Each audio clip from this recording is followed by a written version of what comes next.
دنیا کو کورونا، ماحولیاتی تبدیلی اور خوراک کی کمی جیسے مسائل کا سامنا ہے۔ وزیر خارجہ بلاول بھٹو کی جانب سے یہ بیان دیا گیا۔ انہوں نے کہا کہ بھوک کی کوئی قومیت نہیں ہوتی ہے۔ پاکستان کو موسمیاتی تبدیلی کے حوالے سے چیلنجز درپیش ہیں۔ پاکستان میں پانی کی شدید قلت ہے، قحط سالی کا سامنا ہے، وائرس اور وبا کی کوئی سرحد نہیں ہوتی ہے۔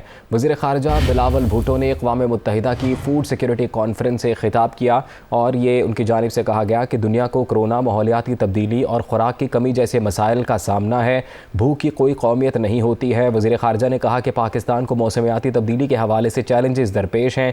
پاکستان میں پانی کی شدید قلت ہے، قحط سالی کا سامنا ہے، وائرس اور وبا کی کوئی سرحد نہیں ہوتی ہے۔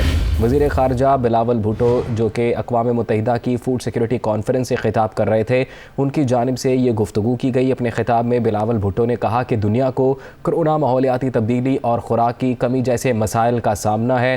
بھوک کی کوئی قومیت نہیں ہوتی ہے۔